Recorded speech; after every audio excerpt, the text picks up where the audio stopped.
Hai guys, Assalamualaikum warahmatullahi wabarakatuh. Saya Adinda. Kali ini saya akan menceritakan biografi Ibu Fatmawati. Provinsi Bengkulu merupakan daerah yang menarik untuk digeluti, baik pariwisata yang semakin berkembang dan budayanya yang semakin bertahan di kehidupan masyarakatnya. Tidak hanya itu, Bengkulu juga memiliki sosok yang sangat dibanggakan sampai saat ini. Sosok tersebut menjadi identitas bumi Rafflesia, dan sosok tersebut ialah Ibu Fatmawati. Siapa sih yang tidak mengenal sosok inspiratif ini? Beliau juga merupakan istri dari Presiden pertama Republik Indonesia, Insinyur Soekarno. Fatmawati adalah anak tunggal dari pasangan Hasanuddin dan Siti Khadijah. Beliau lahir di Bengkulu pada tanggal 5 Februari 1923.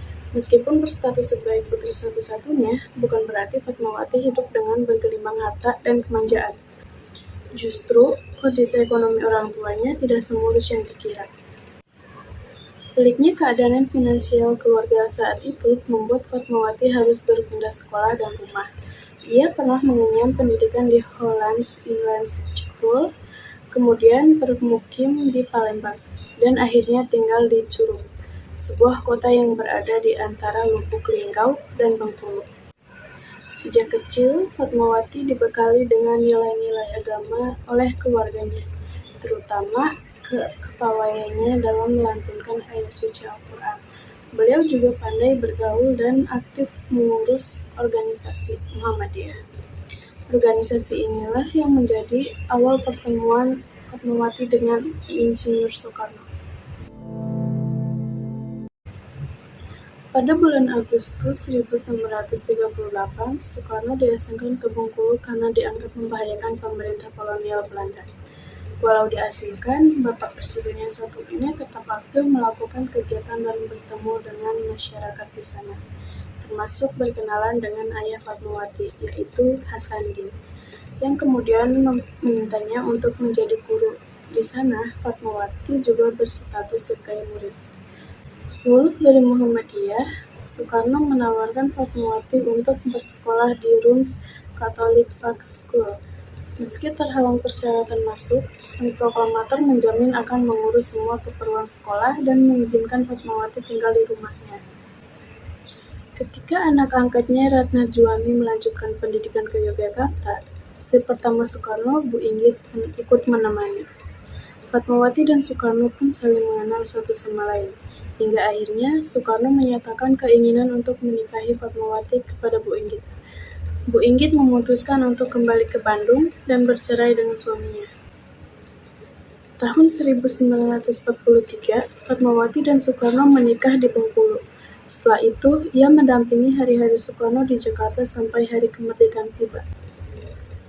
Pernikahan tersebut dikaruniai 5 orang putra dan putri, yaitu Guntur Soekarno Putra, Megawati Soekarno Putri, Rahmawati Soekarno Putri, Sukmawati Soekarno Putri, dan Guru Soekarno Putra. Terlahir dari seorang ibu yang sangat sempurna dengan kepintaran yang dimiliki, anak bungsu Fatmawati yaitu Guru Soekarno Putra menyebut Fatmawati mempunyai keyakinan melampaui batas daya pikir orang lain. Kalau kalian ingat, perjuangan bangsa Indonesia untuk merdeka tidaklah mudah.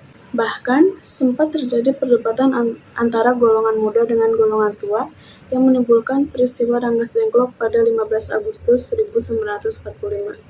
Golongan muda mendesak Soekarno untuk segera menyatakan kemerdekaan. Setelah proses diskusi yang alot, akhirnya mereka memutuskan untuk membacakan teks proklamasi pada 17 Agustus 1945. Namun, masih ada beberapa hal yang menghambat momen sakral tersebut, seperti menentukan kalimat yang akan ditulis, siapa yang akan membaca, siapa yang menandatangani, dan di mana teks tersebut dibacakan. Kondisi Soekarno yang tengah sakit, hingga sulitnya mencari kain bendera. Berkat bantuan Hitoshi Shimizu lewat perantara Khairul Basir, kain itu sampai di tangan Fatmawati dari sebuah gudang Jepang di kawasan Pintu Air, Jakarta Pusat. Hanya itu satu-satunya kain yang bisa dijahit untuk bendera. Sambil menitikkan air mata, Fatmawati menjahit kain tersebut menggunakan mesin jahit tangan. sebab ia tidak diizinkan menggunakan mesin jahit kaki lantaran tengah hamil tua. Teman-teman, pernahkah kamu berkunjung ke daerah Jakarta Selatan? Ada salah satu rumah sakit bersejarah yang terletak di Cilandak. Ya, benar, namanya Rumah Sakit Umum Pusat Fatmawati. Kira-kira apa sih hubungan rumah sakit ini dengan sang ibu negara? Teringat ayahandanya, Hasan yang mengidap asma, Bu Fatmawati prihatin dengan kondisi anak-anak yang terserang penyakit TBC di kawasan pemukiman padat penduduk. Ia bersikeras untuk membantu pengobatan anak-anak tersebut dengan mendirikan sanitarium, rumah sakit untuk penyakit jangka panjang khusus anak. Gagasan ini disambut baik oleh kolega dan masyarakat. Dana dikumpulkan dari hasil lelang peci dan pakaian sang suami, Insinyur Soekarno, hingga terkumpul 28 juta rupiah. Pada saat itu, uang 28 juta rupiah masih banyak ya teman-teman, sehingga cukup untuk modal awal membangun Yayasan Rumah Sakit Ibu Soekarno. Dipilihlah Cilandak karena masih asri dan luas untuk menampung pasien.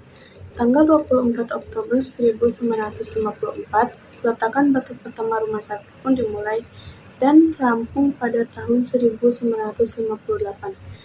Tanggal 20 Mei 1967, Rumah Sakit Ibu Soekarno berganti nama menjadi RSUP Fatmawati. Pergantian ini diusulkan oleh Direktur Rumah Sakit yang menjabat kala itu, yakni Soehasim, serta diresmikan oleh Gubernur DKI Jakarta Ali Sadikin atas persetujuan masyarakat. Di hari kemerdekaan tahun 1996, bunga latus menjadi simbol RSUP Fatmawati.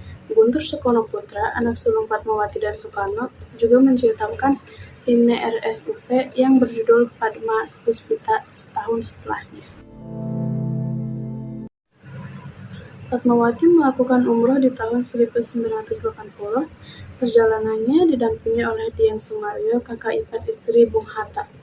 Sayangnya, beliau meninggal karena serangan jantung ketika melakukan transit di Kuala Lumpur, Malaysia sebelum kembali ke tanah air.